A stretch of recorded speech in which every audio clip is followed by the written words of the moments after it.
Okay, here's the brown rice I'm gonna use. I love using this Lundberg brown rice. I buy it in bulk on Amazon. I'm just gonna go ahead and do about a cup so that I can meal prep some rice while we're doing this testing.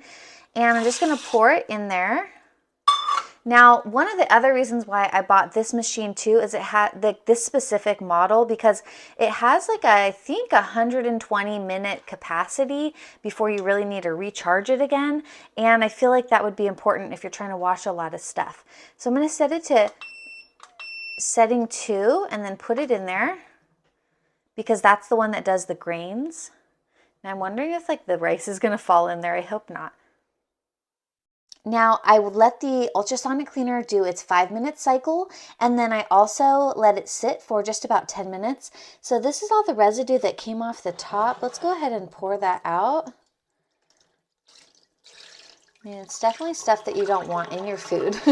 And I love, like, this is amazing. Like the vibrancy of the food that is coming out after I'm cleaning, it just looks cleaner. I mean, cleaner than normal.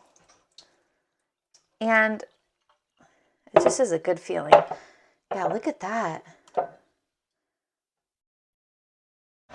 But look how clean this rice looks. I mean, that's pretty satisfying. Okay, I'm gonna go ahead and put this into my rice cooker and start cooking this. This is the brown rice that I washed with the ultrasonic cleaner, nice and cooked.